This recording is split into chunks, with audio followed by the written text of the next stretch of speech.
Welcome to Kitty Knits, a vlog by Kate Keppel, episode 8, question time. Hi guys, welcome back if you are returning, and welcome completely if you are new. My name's Kate, I am a magazine editor, knitting designer, and this is my YouTube channel. Just gonna do some question and answers today, because I've got some topics that I want to address, but I want to give them a little bit more thought before I go straight into the video. Just put a quick shout out on Twitter earlier for some questions. I know there had been a couple that you'd left in the comments as well, so I'm just going to try and quickly answer everything that I know of that's been asked so far. If you have more questions for me, go ahead and leave them down below. I can do as many of these videos as you like, really. You know, ask me questions and I answer them. That's the easy thing to do. So let's get started.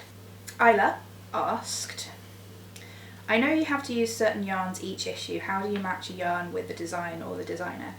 This is something I'm going to do a proper video on, because I want to talk a little bit about how I do it, but also I think just give some proper tips and advice on how you guys can do it, both as just knitters, maybe substituting yarns, or as designers. I've been over this in a previous video. I'll link to that one below in the Making a Magazine series. That's part 1. So I start with the patterns. I start with a list of patterns that I want to put in the magazine, and then I match those to yarns. So I have a list of yarns that I have to get in every issue, which is where I start. Most of those are there from surveys that we do with knitters. So we ask people, what do you knit in frequently? What do you like to knit in? What would you like to see patterns in? So that's where the majority of that list comes from. There are also some people on that list because they advertise with the magazine, basically. And they're all good yarns. I wouldn't let anyone on that list if they weren't good yarns. I start with the most awkward ones on the list. So if someone has a Fair Isle project that takes 12 different shades of yarn, I'm gonna give it a good bet there's only really 2 yarn companies that I could choose from there. Their names both start with J. So I start with the awkward ones and then work down the list. There, I rely on my designers. They tell me what they want for their patterns. I have big piles of shade cards which I use sometimes. Usually I only use shade cards if it's a colour work pattern and I want to see the colours physically together. My screen at work is pretty good at rendering colour accurately, so I don't need to worry too much about, you know, I've ordered something that I thought was pink and it turns out it's purple. It's pretty accurate to colour, which is nice. In terms of colours, definitely I try to keep to seasonal palettes where I can. Often I will aim for an overall palette within an issue. I'm not too strict about that. It's just, you know, it feels nicer if it's more cohesive, more considered. I try to keep a mix of colours that will look good on different colourings, so whether you're blonde, brunette, grey, whatever. So yeah, hope that answers that, Isla. If it doesn't, if you have further questions, let me know, and like I say, I'm going to address this properly in a future proper long video. So any questions about that, please do fire them my way. You know how to get me: Facebook, Twitter, Ravelry, down here. All of those ways are great. Jolie asked if I can whistle. Yes, but not well. I've got a vertical labret piercing and it kind of gets in the way. I used to be able to play the flute, can't anymore. She also asked how she can be as cool as me, but Jolie, you're cooler than I am. You have so many more subscribers than me. And also how I got to be so awesome. You taught me. You know this. But more seriously, She also asked what my desert island yarn is, and it's a Shetland 4-ply. Absolutely. I would be very warm on my desert island, but pretty much you can do anything with a Shetland 4-ply, really. It works obviously for colour work, but people forget it's also pretty lush in cables if you knit it tight enough. You can do really beautiful lace. Yeah, it's great yarn. So, and I'm not going to choose between those two most popular ones. I am not falling for that one. Carrie asked what would be the most perfect knit now pattern I could find in my inbox.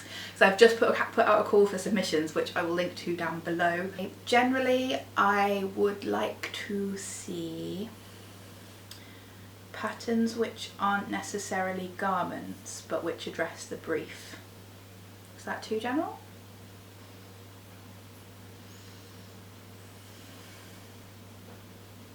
I don't know.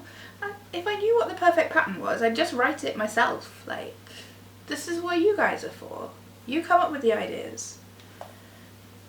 Nicola asked if I have any tips for promoting my work and creating interesting blog content. What I'm doing right now is relying on you guys, so dye your hair purple? No. The last question is from Annie, and Annie asked what the best and worst parts of editing a knitting mag are. I've been thinking about this one since you asked it, and I think they're basically the same thing, which is that this job is not just a job. Like, I'm sat here talking about it now at home at night, having abandoned my poor girlfriend in the other room to make armour by herself.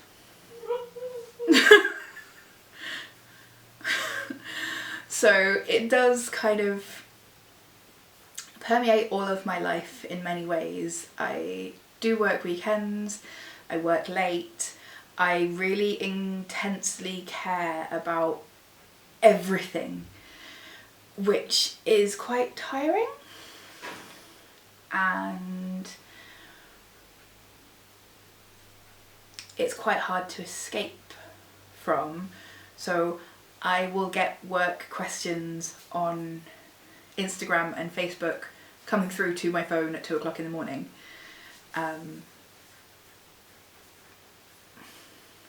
But the other side of that is that knitting is my job, and working with amazing people like all of you guys who've asked questions, Annie and Carrie and Jolie and Isla, I get to talk to you guys every day about work stuff. That's my job. I'm going to Edinburgh Yarn Festival on Friday, and that's my job. I'm doing that on work time. Cool, right? That's cool. I get to like come and hang out with you guys and talk about woolly things, and I get paid for it. That's the cool bit. So yeah. Okay. I am going to go and watch more trashy TV and stuff. Tomorrow I am going to the British Wool Marketing Board, which sounds dull, doesn't it? Doesn't it sound dull? It's going to be amazing though, because I'm a geek for wool, as we've just discussed. I will be taking my camera, I will be taking video, and will report back. Then, like I said, on Friday I'm off to Edinburgh, so if you are coming to Edinburgh Yarn Fest, please come and say hello, drop me a message on Twitter, and you know, we can meet up for a cup of tea or whatever. If you haven't heard of Edinburgh Yarn Fest, read up on it. I'll put the link down below. Like, there's still tickets and everything, you can still come. It's going to be so good. There are so many amazing people there. And the organisers are such sweet people, and it's a very, I think, different show to pretty much anything else that happens in the UK. And yeah, come, it'll be brilliant. And yeah, again, I'll take my camera to that and report back if you can't make it, or if you are not in the same country as me, or anything like that. So, I'm gonna shut up and go in there and be a reasonable girlfriend slash human being now. I will see you guys next time, and you know the drill. You do the thing. If you like this video, click like. If you want to see more, click subscribe, and toodle pip.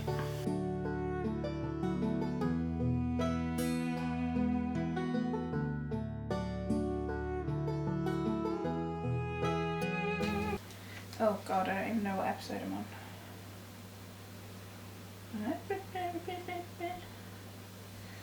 That's the slow Loris eating rice.